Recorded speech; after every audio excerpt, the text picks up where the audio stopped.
right, Eric. Thank you for joining us. I guess just to kick it off, why don't you just give us a little background about the opportunity that we'll be talking about today, and we'll start there and then work backwards. Sure. Thanks for having me. Thanks for the introduction, Lindsay, and good afternoon to everyone. Opportunity, we had a large Midwestern utility, highly diversified energy company with all sorts of different products and services to a constituency of over 6 million.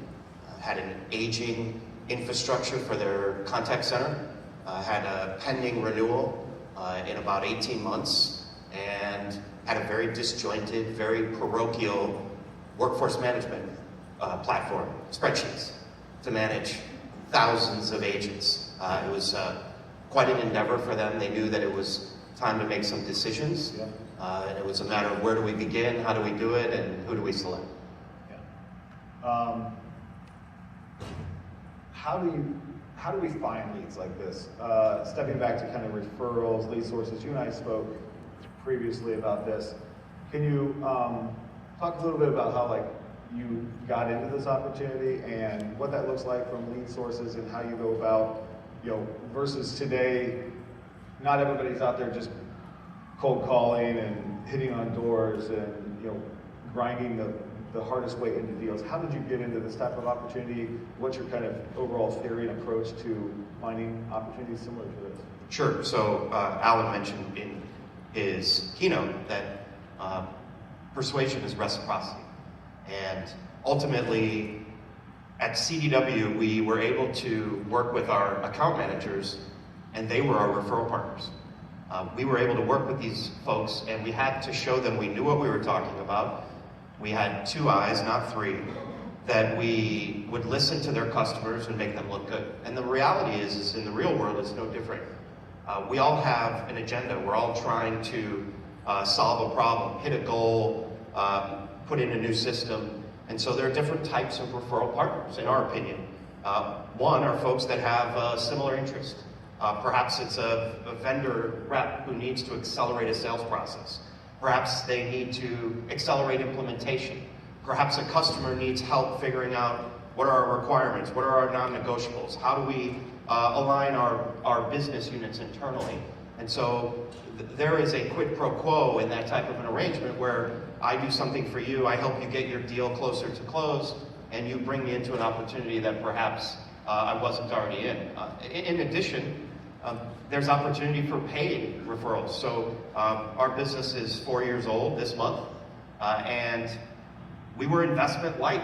We didn't want to go out and hire a bunch of salespeople, and so we have a rev share model with some individuals as well as other companies. For example, firms that provide consulting services but don't know how to sell technology. And so I think Alan also mentioned this notion of relationships and challengers. And you can't be a challenger unless you have a relationship. And so while we have our own relationships that we leverage from our tenure in the industry and our personal Rolodex, we do leverage those referral partners where they might have the relationship, but then we come in as the challengers to challenge the status quo and ultimately drive the customer to start thinking about different ways to solve the business problem. Yeah. So you align yourself with other individuals in technology, like customers, maybe parallel tracks.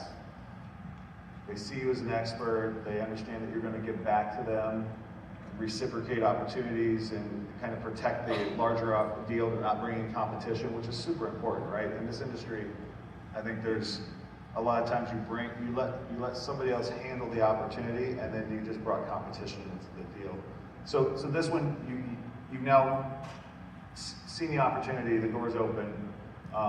Did you have advocates right away in the deal? Like what it looked like from the start? Were you starting from scratch? Sure. No, we did not have advocates. We had a contact who agreed to pick up the phone and talk to us. And so we really had to build. So it's not easy. It's not easy. This isn't walked in and talked to Eric. No, this wasn't, hey, we're running this project with Rise. This was, okay, I'm skeptical. I've been told you might be able to help. Explain to me how you're going to help me. And I'll mention that the client had a proposal from one of the big 5 consulting firms that might start with an A, and the proposal was over $1 million to run them through an RFP. And so, no, we did not have advocates, so we had to figure out how do we create a framework in order to help that client build non-negotiables, to help them engage with other areas in the organization and build consensus, how to build a project plan by working in reverse, knowing that 18 months out, there was a compelling event, and that was a renewal that had to be met. And ultimately, we used this framework that is maybe one of the worst names in the industry, but it's the Moscow framework. It's not my name, it's from the Agile framework. It stands for must, should, could, won't. You see it behind you. And ultimately, it's a way to just simply aggregate information, engage with folks within the environment, build consensus, and build responsibility amongst the varying communities of interest, and then use that framework moving forward. Yeah. So stepping back there, you're competing with a large accounting firm. Your rise. Who's rise? We talked about 35% of the work you said was kind of done as you were validating who you were, and that's through tools. That's through validating your access to resources. I know you use some of our tools as well. How valuable is that on the front end to have a scout for solution, a scout or a solution finder, or any of these things you can walk in and say, like, look, this is why I can get to access information quickly. It's incredibly valuable. These decisions are not made within a vacuum. Ultimately, when a client that is a large organization, particularly one that's highly regulated, that has diversified entities within their business, there's all kinds of stitching and adjacencies that we have to find. And if you look at Solution Finder and you look at the matrices as examples, that data, the components that we're asking of our suppliers to determine which supplier may or may not be the right fit for a client is the foundation of the framework. And so the advantage that we have as advisors is we could sit in front of a client and say, I have a framework, and 30% of what you're probably going to ask me is already finished.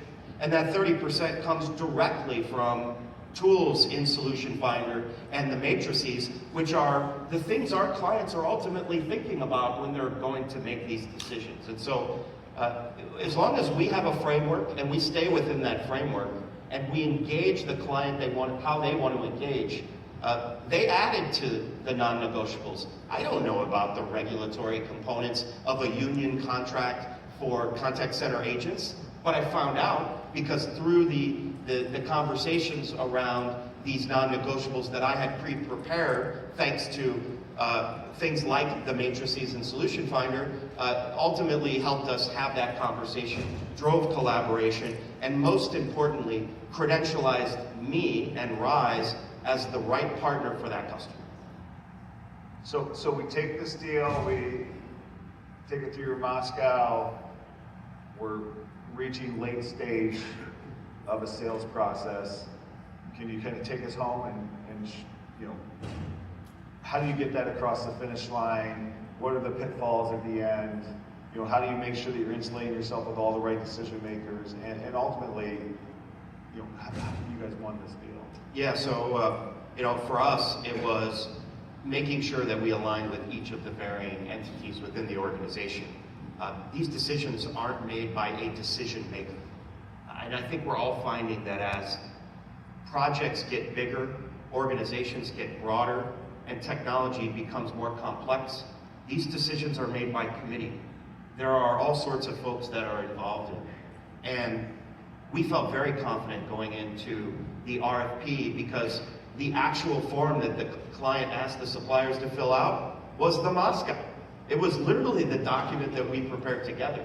And they then had a framework and a reference to hold a supplier accountable, to ask them to include those elements within a contract. And then throughout implementation and now lifecycle, we have set sidecar to that implementation, and we have referenced back to the Moscow to hold those suppliers accountable for exactly what they said, how they said it, and help build a roadmap for the future as well.